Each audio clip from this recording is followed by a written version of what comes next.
It was July 1863. People had just celebrated July 4th.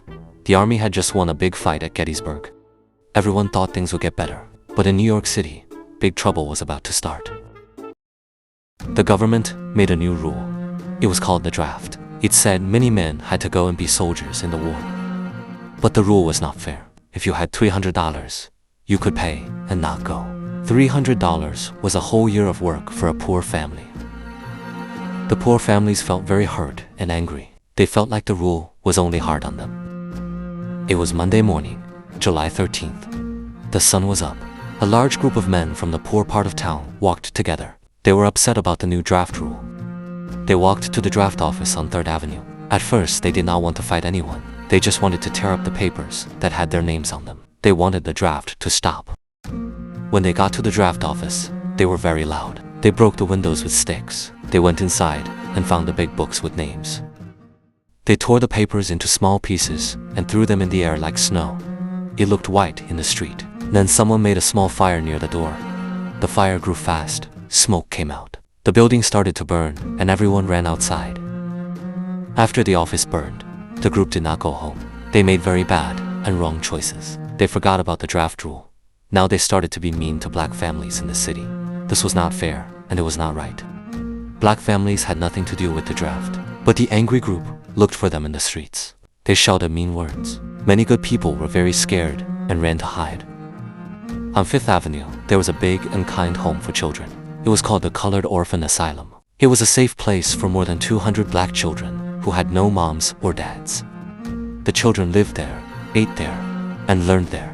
The teachers and nuns took good care of them. The children thought they were safe inside the big brick walls. They did not know trouble was coming down the street. The angry group came to the children's home with fire. This was a very sad and bad thing to do. They set the front of the building on fire. Smoke went everywhere. Inside, the grown-ups stayed brave. They did not run away. They held the children's hands. They led all 237 children out the back door, fast but calm.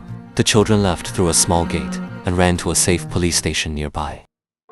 No streetlights worked. The wires that sent messages were cut. The police were too tired and too few to stop the large groups. Fires glowed in many streets. Good families stayed inside and locked their doors.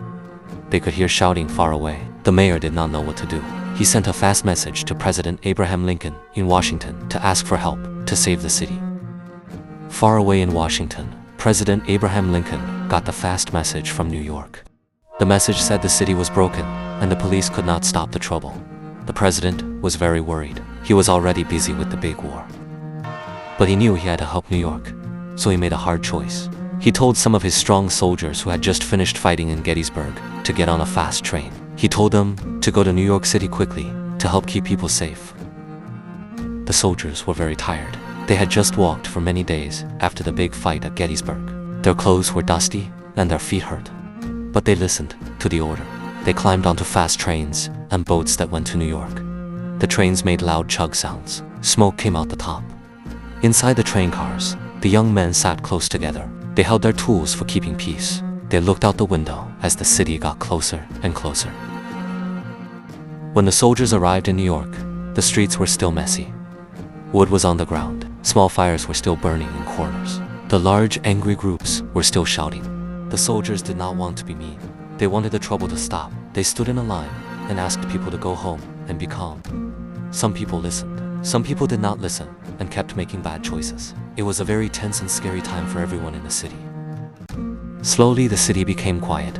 The soldiers helped put out the last small fires with water. The large groups went home because they were tired.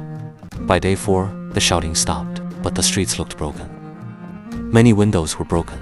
Many shops had black marks. Good families stayed inside and looked out with sad faces. Leaders started to count what was lost. Over 100 people did not come back home, which was very sad.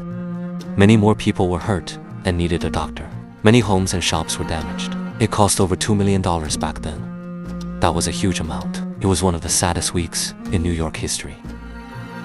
The saddest part was for black families. People had been very unfair to them during the trouble. Their homes and churches were damaged. They did not feel safe anymore. So thousands of black families packed small bags and left the city. They went to Brooklyn and other safe towns nearby. The good news was, The children from the orphan home were all safe. All 237 children were saved by brave teachers. They stayed with kind police officers for a while. Later, they got a new safe building in another part of town where they could eat and learn and play again.